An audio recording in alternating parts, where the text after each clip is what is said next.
El millonario entró por error al cuarto de su mucama y vio un retrato antiguo sobre la cama. Era la misma foto de su madre que él guardaba desde niño. En ese instante, quedó paralizado. Suscríbete a nuestro canal y activa las notificaciones para no perderte ninguna de nuestras increíbles historias. Luciana Reyes llegó a la mansión Balmori con una maleta modesta, los zapatos limpios y una caja de cartón que sostenía con una mezcla de cuidado y respeto. Tenía 45 años, el rostro sereno y un carácter reservado. No era una mujer que llamara la atención a primera vista, pero había algo en ella, en su forma de caminar despacio y mirar con calma, que revelaba una vida hecha de silencios, de trabajo duro y de ausencias. Consiguió el empleo por recomendación de una señora a la que había servido durante 15 años. Viuda, sin hijos y con una conexión con el administrador del personal de la mansión, esa mujer había insistido en que Luciana era confiable como pocas. Y así, sin más pretensiones que un techo donde dormir y un sueldo estable, fue contratada como mucama interna por el mismísimo Alejandro Balmori. Alejandro, dueño de una de las cadenas hoteleras más exclusivas del país, era un hombre difícil de leer. Tenía 45 años también, pero su presencia era imponente, alto, elegante, de gesto firme, siempre vestido en tonos oscuros. No hablaba mucho, no sonreía jamás, y no permitía familiaridades con el personal. La mansión donde vivía en la Ciudad de México era una fortaleza silenciosa y ordenada, como él mismo. Doña Mercedes, el ama de llaves principal, le dio a Luciana un recorrido breve, sin adornos. Le explicó horarios, tareas y, sobre todo, le advirtió. El señor Balmori es muy reservado.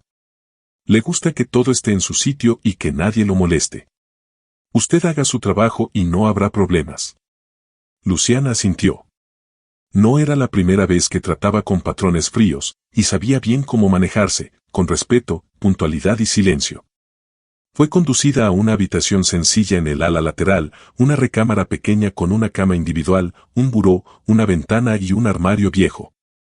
Apenas entró, colocó su maleta sobre la cama y, con mucho más cuidado, abrió la caja de cartón. Dentro estaba su mayor tesoro, un retrato en blanco y negro de una mujer joven, de ojos grandes y dulces, labios delicados y una expresión que combinaba ternura con una melancolía infinita. Era la única imagen que tenía de su madre biológica. Su madre adoptiva, en su lecho de muerte, le había confesado que esa foto se la habían entregado en el orfanato donde la adoptaron, cuando Luciana tenía apenas 8 años. Me dijeron que la dejó el hombre que decía ser el padre de tu madre. Dijo que ella no tenía estructura para cuidarte, y que no quería saber de ti, le dijo con tristeza. Pero yo siempre supe que no fue ella quien decidió eso. Luciana vivió toda su vida con esa fotografía como única pista. No había nombre, fecha, ni más información. Solo una imagen y una intuición dolorosa de abandono. Guardaba la foto enmarcada, y la colocó sobre el buró, al lado de una pequeña cruz de madera. Era lo primero que veía cada mañana y lo último que miraba antes de dormir. Del otro lado de la casa, Alejandro Balmori tenía una rutina rigurosa.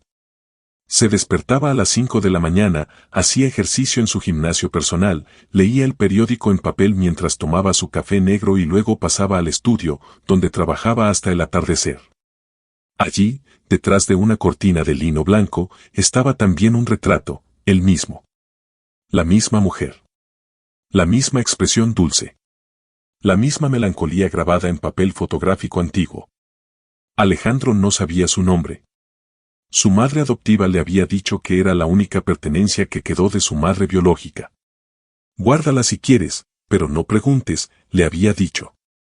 Pero Alejandro sí preguntó, en silencio, en su mente, cada noche. Se sentaba en su sillón, encendía una lámpara tenue y miraba el retrato, sintiendo algo parecido al vacío. Nunca supo por qué esa imagen lo atrapaba tanto. A veces creía que la conocía, que la había soñado. Otras veces, pensaba que esa mujer era un símbolo de todo lo que le fue negado, raíces, historia, origen. Pasaron 3 semanas desde que Luciana se instaló en la mansión. El ritmo de la casa era tranquilo. Luciana era puntual, discreta, limpia. No se metía con nadie, no hablaba de más. Pero Alejandro la notaba, sin quererlo. Cada vez que pasaba cerca de ella, sentía algo extraño. No era atracción, tampoco simpatía. Era algo más profundo, más inquietante. Una especie de eco, como si su presencia despertara una memoria antigua, enterrada. Una mañana de sábado, Alejandro bajó a buscar una herramienta. Había pedido que le dejaran una caja con destornilladores en el cuarto de servicio, pero al pasar por el pasillo equivocado, entró por error al cuarto de Luciana. Empujó la puerta sin tocar, como solía hacerlo en su propia casa. No esperaba que nadie estuviera allí. Y entonces la vio. El retrato. El mismo retrato. El mismo rostro que había visto durante años, ahora frente a él, pero en otro marco, sobre otro buró, en otro espacio. Se paralizó. El expediente que llevaba en la mano se deslizó al suelo sin que lo notara. Dio 2 pasos hacia la mesa, como hipnotizado. Su respiración se volvió lenta y pesada. Sus manos temblaron cuando tomó el marco. Sintió un nudo en la garganta. Las piernas le fallaron. Cayó de rodillas. Las lágrimas comenzaron a salir sin permiso. Alejandro Balmori, el hombre que nunca lloraba, que nunca se quebraba, estaba ahí, en el suelo del cuarto de servicio, con el retrato en las manos como si sostuviera una verdad que lo aplastaba. Luciana, que venía subiendo con una cubeta de agua y un trapo, se detuvo al verlo. Abrió la puerta y lo encontró así, de rodillas, con la foto de su madre entre las manos. «Señor», dijo con voz baja, confundida. «¿Está usted bien?» Alejandro levantó el rostro. Sus ojos estaban rojos, su expresión era la de alguien que acaba de ver un fantasma. «¿Dónde?», susurró. «¿Dónde consiguió esto?». Luciana parpadeó, sin comprender la pregunta. Miró el marco en sus manos. «Esa es mía. Es la única foto que tengo de mi madre». «¿De su madre?», repitió él, como si necesitara escucharlo de nuevo. «¿Se la dieron en el orfanato?». Ella asintió, con cautela. «Sí. Cuando me adoptaron, me la entregaron. Me dijeron que había sido dejada por el padre de la muchacha que me tuvo. Nada más. No sé su nombre, no sé nada». Alejandro bajó la mirada al retrato. Luego alzó los ojos y la miró, largo y tendido. «Yo también tengo esta foto», dijo finalmente. «La he tenido toda mi vida». Luciana sintió que el mundo se le movía bajo los pies. «¿Cómo que también?». Él se puso de pie con lentitud. Su voz temblaba, pero era firme. «Necesito saber todo sobre tu pasado». Luciana lo miró sin entender del todo, pero en su pecho, algo se encendió. Una vieja llama. Un presentimiento. Una sensación que no sabía nombrar, pero que le decía que nada volvería a ser igual. El silencio entre ellos duró más de lo que cualquier palabra habría podido llenar. Alejandro, aún afectado, volvió a dejar el retrato sobre el buró como si se tratara de un objeto sagrado. Luciana, por su parte, no sabía si debía hablar, retirarse o simplemente quedarse allí, observando cómo el mundo, en cuestión de minutos, se había convertido en un rompecabezas sin instrucciones. «¿Por qué tiene usted la misma fotografía?», se atrevió a preguntar finalmente, con la voz baja, casi como un susurro. Alejandro no respondió de inmediato. Caminó hacia la puerta, respiró hondo y, antes de salir, dijo sin mirarla: «Necesito pensar. Pero esto no es casualidad». Y se fue. Desde ese día, algo en Alejandro cambió. Si bien ya era un hombre reservado, ahora lo era aún más. No hablaba con nadie si no era estrictamente necesario, y sus jornadas en el estudio se alargaron hasta la madrugada. Pero Luciana notó algo más, ya no la evitaba. La observaba en silencio. A veces detenía su paso cuando la veía en el jardín o limpiando una sala. No era una mirada de juicio, sino de búsqueda. Como si quisiera leer en su rostro respuestas que aún no podía formular. Si estás disfrutando de esta historia, no olvides suscribirte al canal y darle me gusta al video. Pasaron un par de días antes de que Alejandro la llamara a su estudio. Luciana llegó nerviosa, con el corazón palpitando fuerte. Lo encontró de pie junto a una mesa amplia de madera oscura. Sobre ella, varios documentos, carpetas abiertas y en el centro, enmarcada, la misma fotografía. Quiero saber más de ti, dijo él, sin rodeos. Lo que sea. Lo que recuerdes. Aunque creas que no tiene importancia. Luciana se quedó en silencio unos segundos, luego asintió con un leve movimiento de cabeza y tomó asiento. No sé mucho, señor. Fui criada en un orfanato de monjas en San Ángel. Estuve ahí hasta los 8 años, cuando una pareja me adoptó. Eran mayores, muy buenos, pero ya estaban grandes. Mi madre adoptiva falleció hace unos años. ¿Nunca te hablaron de tus padres biológicos? No sabían nada. Solo lo que las monjas les dijeron, que un hombre dejó a una niña recién nacida y que decía ser el padre de la madre de la niña. Que no podían quedarse con ella y que no había más información. No había nombre de la madre. Solo dejaron la foto. Alejandro la escuchaba con atención, sin interrumpir. Mi madre adoptiva, antes de morir, continuó Luciana, me dijo algo más. Que las monjas le contaron en privado que cuando yo llegué, había otro bebé conmigo. Un niño. Que parecíamos hermanos. Pero que el patronato decidió separarnos. Nunca supo más. Esa última frase fue como un golpe en el estómago para Alejandro. ¿Un niño? Repitió él, pasándose una mano por el rostro. Sí, pero nunca supe su nombre. Ni siquiera si fue adoptado, si creció ahí, nada. Yo no lo recuerdo. Era muy chiquita. Alejandro se sentó frente a ella. Su semblante era serio, pero no duro. Yo fui adoptado cuando tenía 2 años. También me dijeron que esa foto era lo único que dejó mi madre biológica. Luciana bajó la mirada. Sentía una presión en el pecho, un presentimiento que no la dejaba respirar bien. ¿Dónde fue eso?, preguntó ella. No lo sé con certeza. Pero mi madre adoptiva me dijo que fui recogido en un orfanato por recomendación de una amiga de la familia. Que todo fue muy rápido. Nunca me hablaron del lugar ni de los detalles. Solo, que era mejor no mirar atrás. Un silencio tenso los envolvió por unos segundos. Alejandro se puso de pie, fue hacia su escritorio y tomó un papel. Voy a averiguar todo lo que pueda. No creo en coincidencias de este tipo. Si tú y yo tenemos la misma fotografía, y si tú llegaste con un hermanito, tenemos que saber la verdad. Luciana asintió despacio. Le sorprendía la intensidad de Alejandro, pero también le conmovía. Era la primera vez que alguien se interesaba por su historia. Por ella.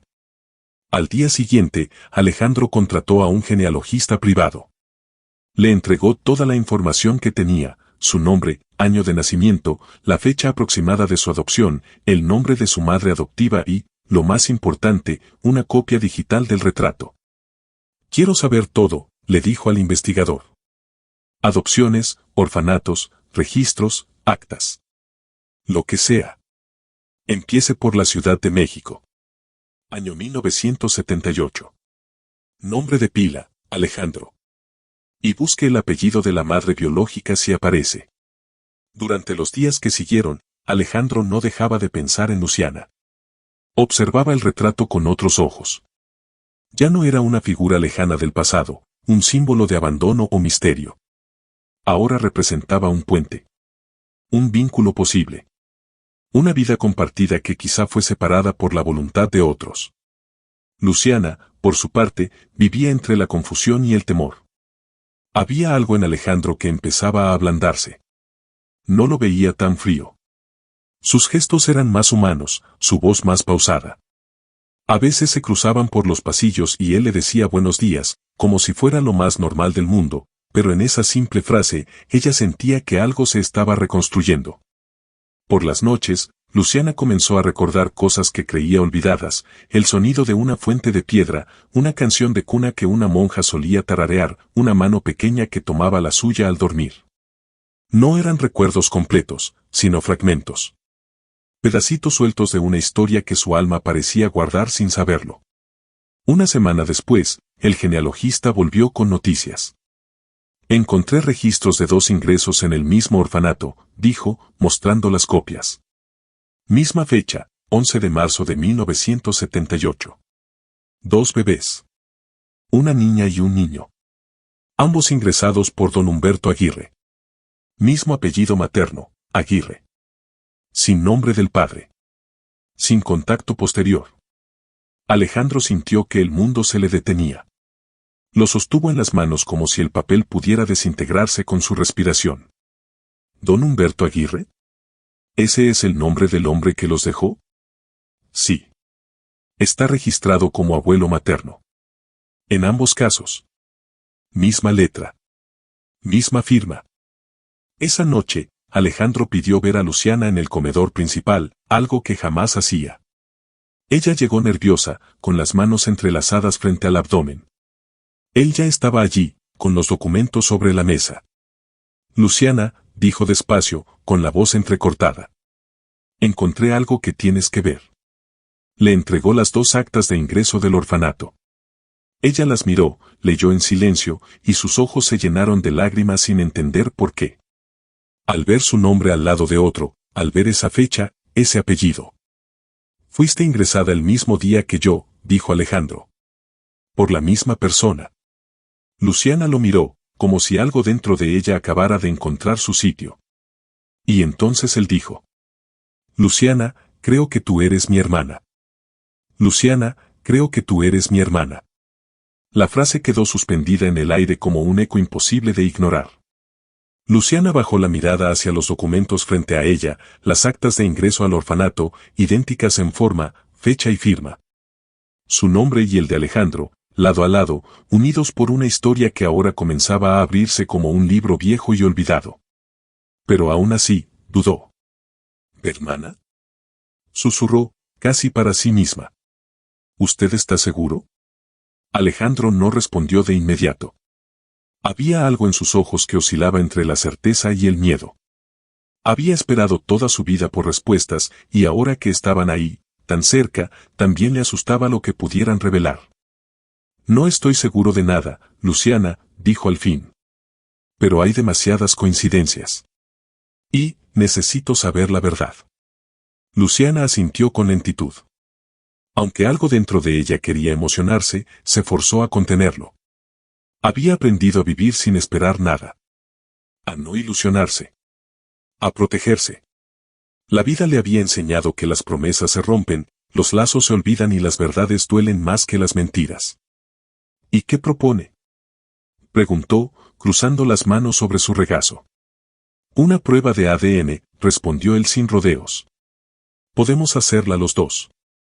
Es rápida, sencilla. Y, definitiva. Luciana vaciló. Miró nuevamente el retrato que aún estaba sobre la mesa, y luego volvió a mirar a Alejandro.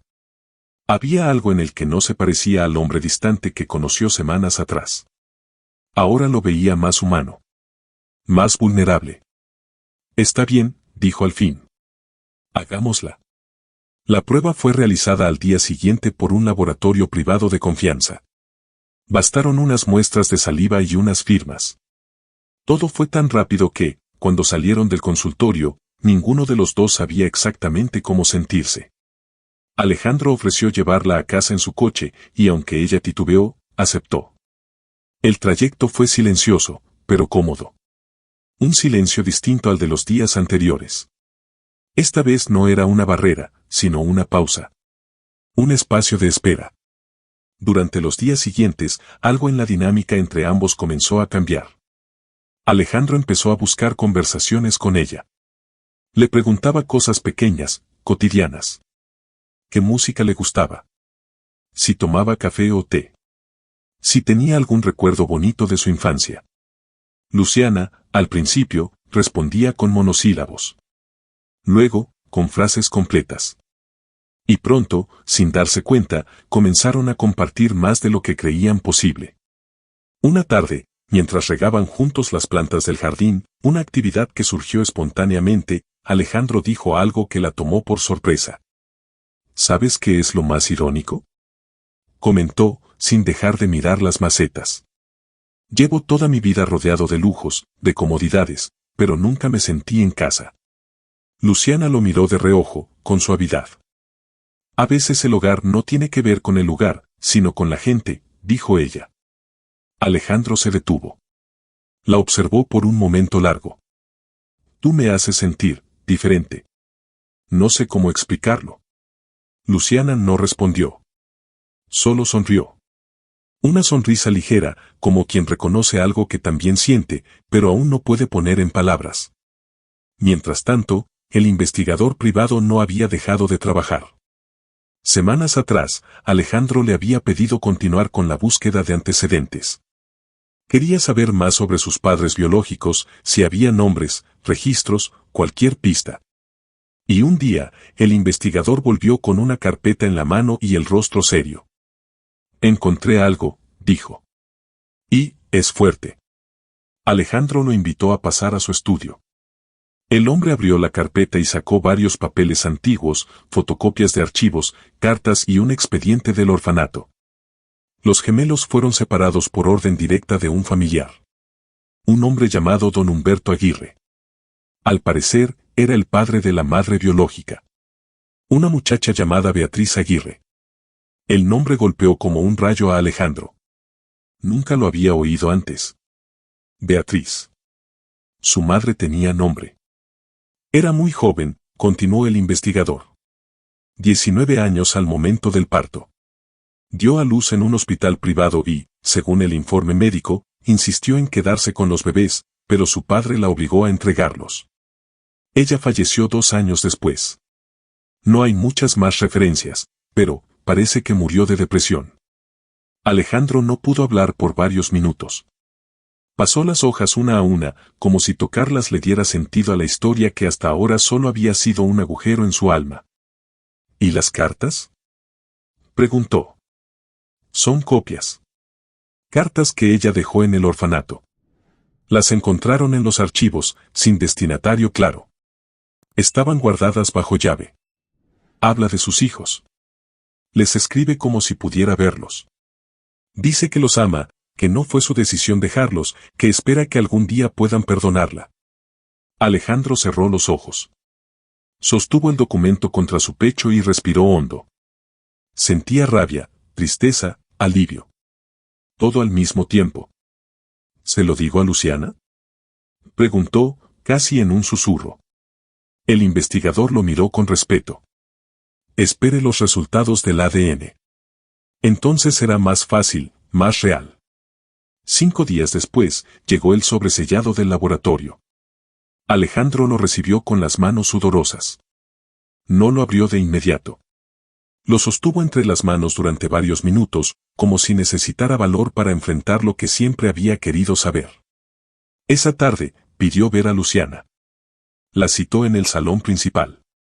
Ella llegó puntual, vestida con sencillez, pero con una tensión que no lograba ocultar.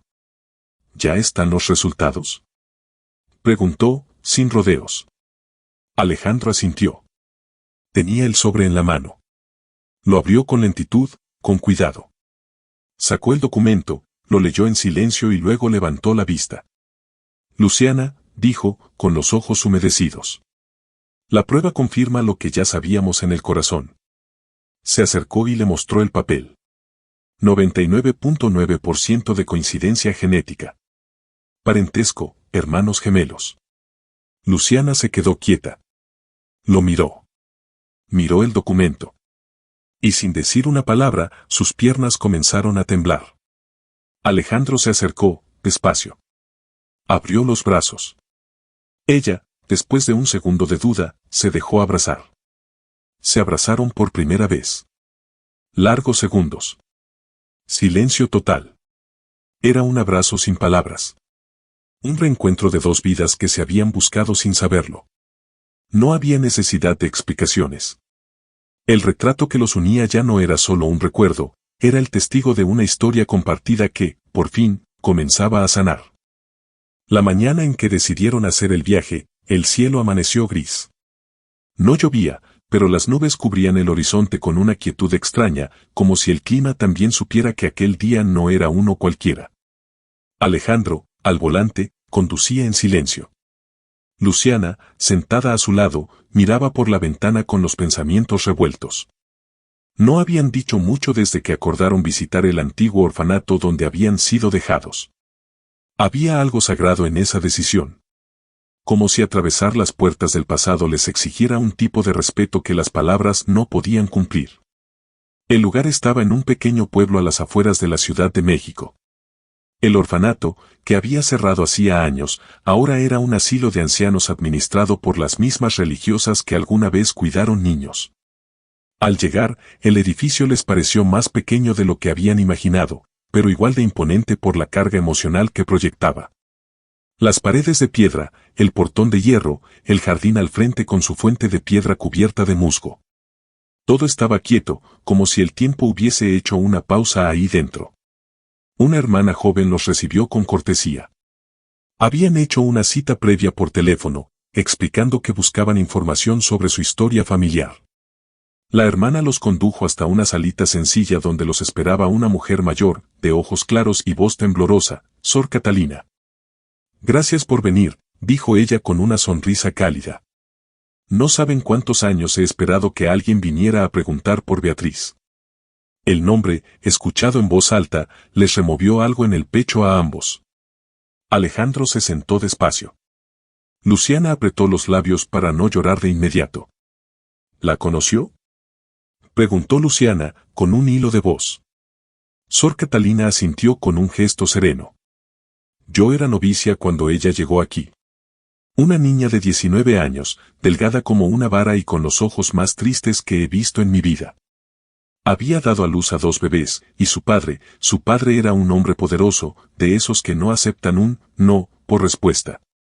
¿Don Humberto Aguirre?, preguntó Alejandro, ya sabiendo la respuesta. Él mismo, confirmó la monja. Un hombre temido, autoritario, rico y frío como el mármol. Trajo a Beatriz casi a la fuerza. La obligó a firmar papeles. Dijo que no podían quedarse con ustedes. Que no era decente. Que nadie debía enterarse. Luciana bajó la cabeza. Alejandro cerró los puños. ¿Y ella?, preguntó Luciana, sin poder contener las lágrimas. Ella quería. Ella los amaba, respondió Sor Catalina con firmeza. Se aferró a ustedes como si fueran su única razón de existir. Lloraba todos los días. Suplicaba que no los separaran. Pero su padre se los arrancó de los brazos. Esa misma noche, se la llevó. Nunca volvió. El silencio que siguió fue pesado. Alejandro se cubrió el rostro con una mano. Luciana se levantó y caminó hasta la ventana, intentando respirar. ¿Y no dejó nada?, preguntó Alejandro, tratando de mantener la voz firme. ¿Ningún mensaje, ningún rastro? Sor Catalina se levantó con dificultad y fue hacia un viejo armario. Sacó una caja de madera, algo polvorienta, que sostenía como si fuera un cofre con secretos demasiado grandes. Esto lo guardamos en silencio todos estos años, dijo. Son cartas. Muchas. Todas escritas por Beatriz. No tenían destinatario, pero sabíamos que eran para ustedes. Yo misma las escondí. Pensé que algún día volverían, y aquí están. La caja fue colocada sobre la mesa. Alejandro la abrió con manos temblorosas. Dentro había al menos una docena de cartas dobladas con delicadeza, algunas amarillentas por el tiempo, otras manchadas con lo que parecía ser lágrimas antiguas. Luciana tomó una al azar. La desplegó. Mis niños hermosos. Perdón. Perdón por no haber podido quedarme con ustedes. Me los quitaron sin mi voluntad. Lucho cada noche con la culpa, aunque sé que no fue decisión mía. Los amo más de lo que puedo decir con palabras. La voz de Luciana se quebró. Alejandro tomó otra carta, comenzó a leerla en silencio, pero no aguantó. Se levantó abruptamente, caminó hacia la pared y apoyó la frente contra ella. Lloró sin esconderse. Como un niño. Como un hijo que por fin escuchaba a su madre decirle lo que había necesitado oír toda la vida. Luciana se acercó a él. No dijo nada. Solo le tomó la mano. Estaban juntos. Ya no estaban solos. Pasaron casi 2 horas en el asilo. Sor Catalina les contó todo lo que recordaba. Como Beatriz era buena, amorosa, educada. Cómo vivió atormentada por haber perdido a sus hijos. Cómo, tras ser llevada por su padre, nunca volvió a sonreír. Murió a los 21 años. Triste. En silencio. Nunca fue débil, dijo la monja. Fue una mujer a la que le arrebataron todo. Y aún así, les dejó estas cartas. Su forma de resistir. De regreso al auto, Alejandro conducía sin hablar. En su regazo, la caja de cartas. Luciana iba con los ojos cerrados, apretando una de las hojas contra el pecho. ¿Crees que nos perdonó? Preguntó de pronto. Creo que nunca tuvo que hacerlo. No hicimos nada malo, respondió él, con voz ronca. Los que deben pedir perdón, ya no están. Pero eso no era del todo cierto. Esa misma noche, de vuelta en casa, Alejandro pidió al investigador que buscara más información sobre don Humberto Aguirre. Necesitaba cerrar ese capítulo. Saber si seguía vivo. Y si no, saber cómo había terminado. 2 días después, el informe llegó. Don Humberto había fallecido 3 años atrás, a los 89 años. Viudo. Solo. Su última voluntad había sido entregada al notario del despacho Aguirre y Asociados, con una cláusula especial. Abrir un testamento sellado únicamente si algún descendiente directo de Beatriz Aguirre se presentaba con prueba de vínculo sanguíneo. Alejandro fue en persona. Llevó las pruebas de ADN, las actas, todo. El abogado del despacho, un hombre de mediana edad con semblante formal, los recibió en una sala privada. El testamento fue redactado a mano por el señor Aguirre, explicó. Incluye una carta personal, dirigida a quien pudiera demostrar ser hijo o hija de Beatriz. Les entregó el sobre sellado.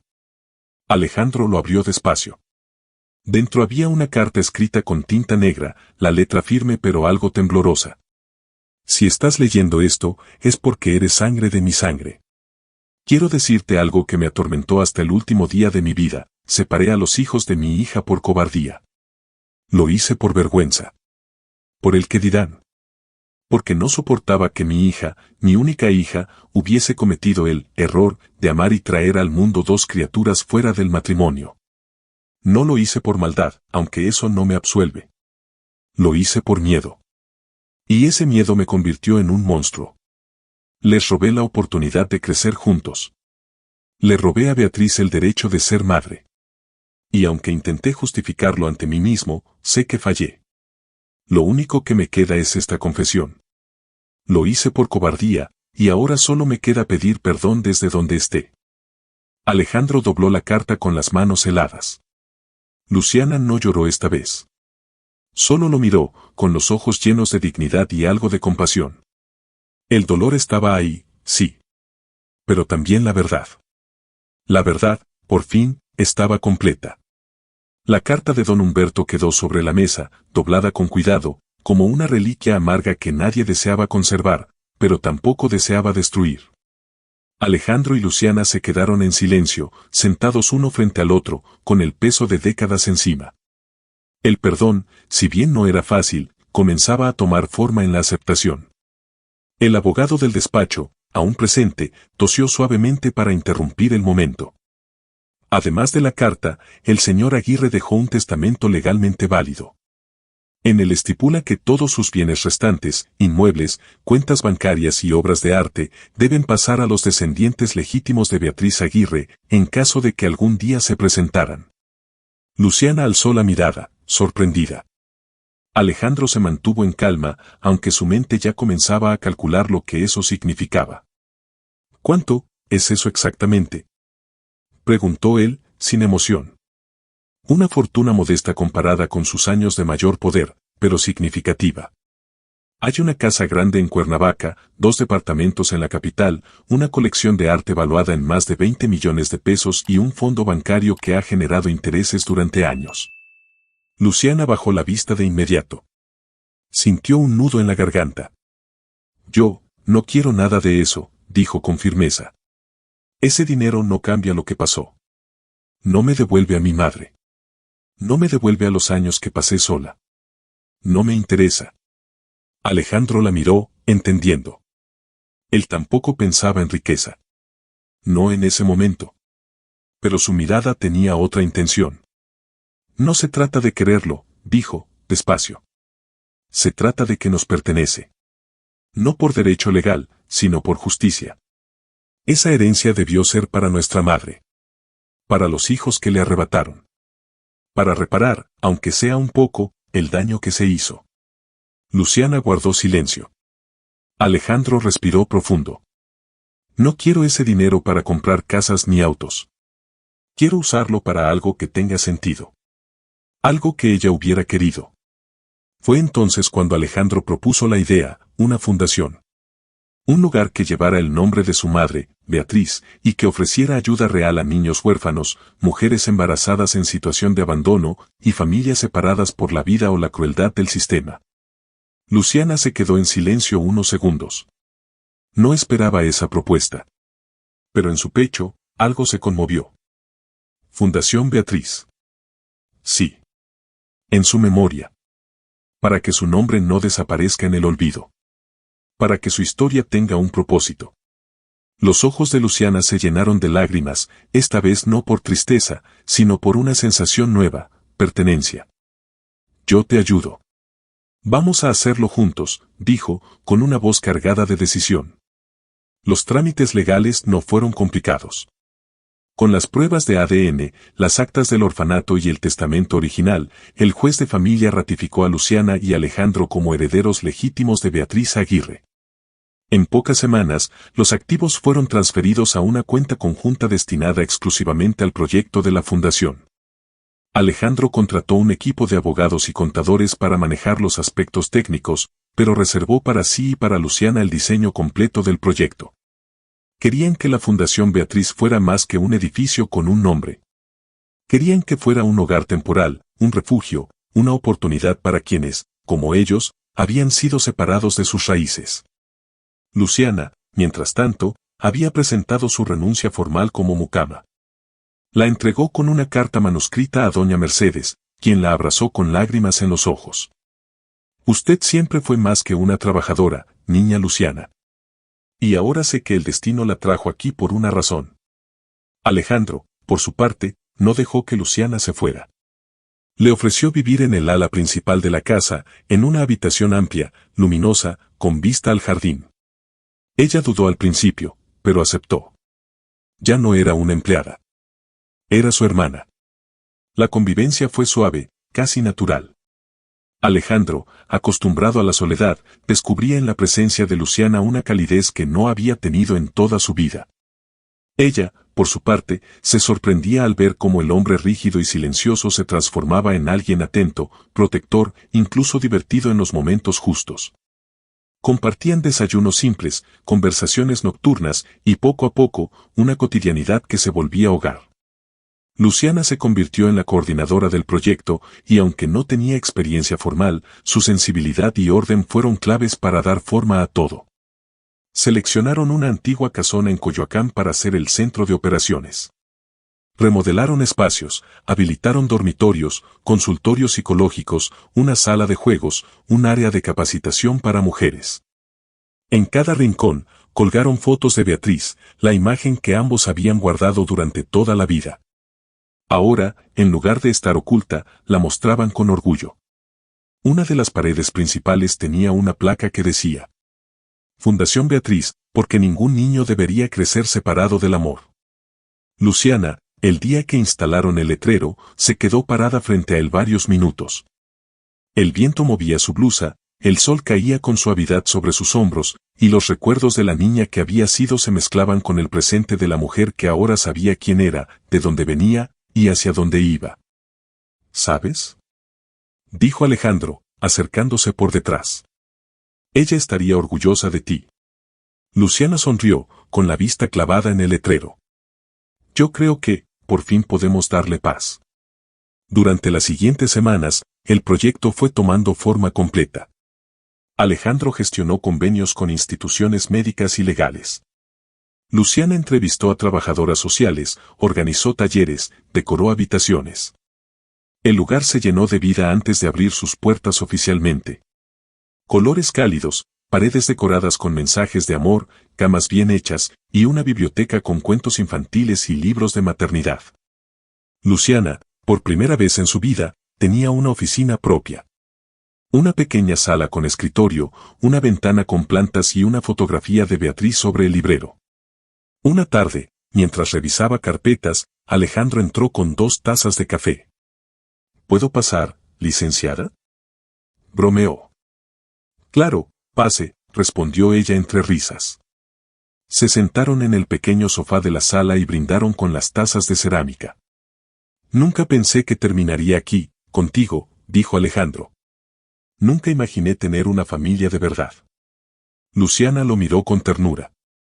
Había en sus ojos una mezcla de gratitud y plenitud. Nunca es tarde para encontrar el lugar al que perteneces, respondió ella.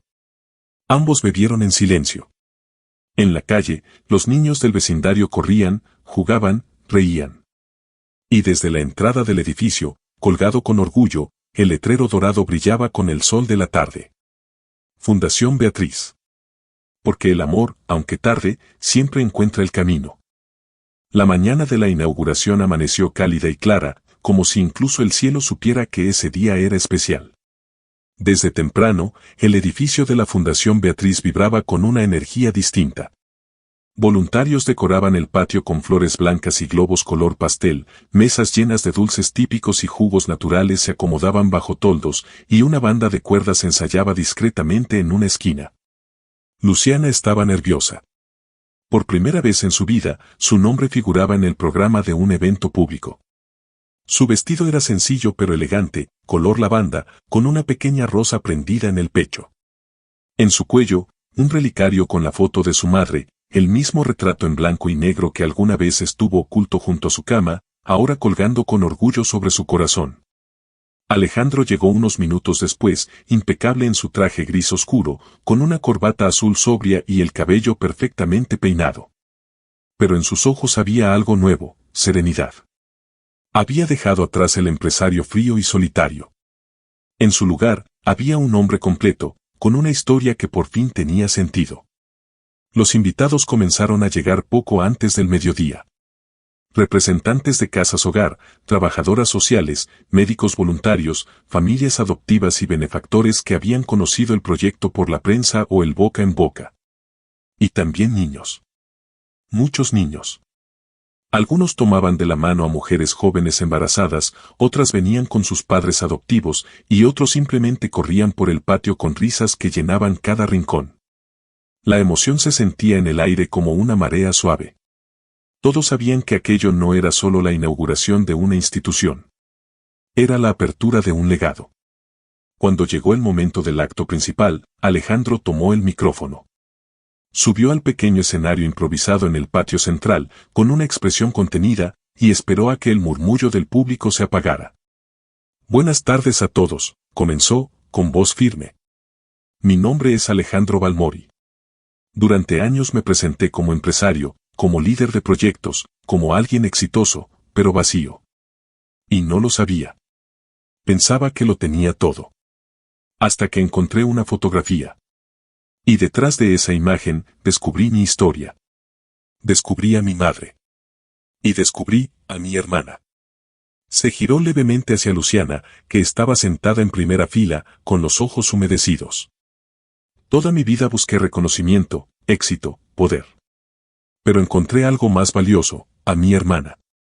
Encontré a Luciana. Y con ella, encontré mi verdad. Una pausa. Respiró profundo.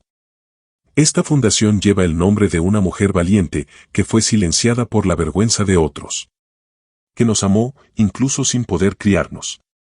Beatriz Aguirre no fue una madre ausente. Fue una madre despojada. Hoy, su nombre vuelve a la vida, no como un recuerdo triste, sino como símbolo de esperanza para muchas personas más. El público estalló en aplausos. Algunos asistentes lloraban abiertamente. Luciana se limpió una lágrima con la punta de los dedos y se puso de pie cuando Alejandro le hizo una seña. Subió al escenario, tomó el micrófono con manos temblorosas y respiró hondo. Gracias por estar aquí, dijo, con la voz entrecortada. Durante muchos años pensé que estaba sola en el mundo. que no tenía historia, ni raíces, ni familia. Pensé que era un accidente en la vida de alguien más. Pero ahora sé que el amor de una madre no se borra. Solo espera. Espera en el silencio, en la memoria, en un retrato. Espera hasta que el corazón esté listo para entender. Hizo una pausa y miró al cielo. Y aquí estamos. Juntos. Completos. No para vivir del pasado, sino para transformarlo. El aplauso fue aún más largo. La prensa tomó fotografías, los flashes destellaban, y los reporteros apuntaban con entusiasmo. La historia de los hermanos separados al nacer, que se reencontraron 40 años después y convirtieron su dolor en una misión social, comenzaba a circular por los noticieros nacionales. Las entrevistas se agendaron, las notas se viralizaron, y pronto, el país entero hablaba de la Fundación Beatriz como un símbolo de perdón y renacimiento. Pero entre toda la atención y los elogios, Alejandro y Luciana sabían que el verdadero milagro no estaba en las cámaras, ni en los discursos, ni siquiera en el edificio que acababan de inaugurar. El milagro estaba en el lazo que habían recuperado. En el abrazo silencioso que cerraba la herida del abandono. Esa noche, la casa estaba tranquila. Las luces de la fundación se habían apagado. Los invitados se habían marchado. Solo quedaban ellos dos, en la sala de estar de la mansión que alguna vez los separó, y ahora los unía. Luciana preparó café en la cocina y lo sirvió en 2 tazas sencillas de cerámica blanca. Alejandro la esperaba en la sala, sentado en uno de los sillones grandes, descalzo, con el saco colgado en el respaldo y la mirada relajada. En el centro de la mesa baja, entre ellos, estaba el retrato. El de su madre. El mismo que los había unido sin saberlo.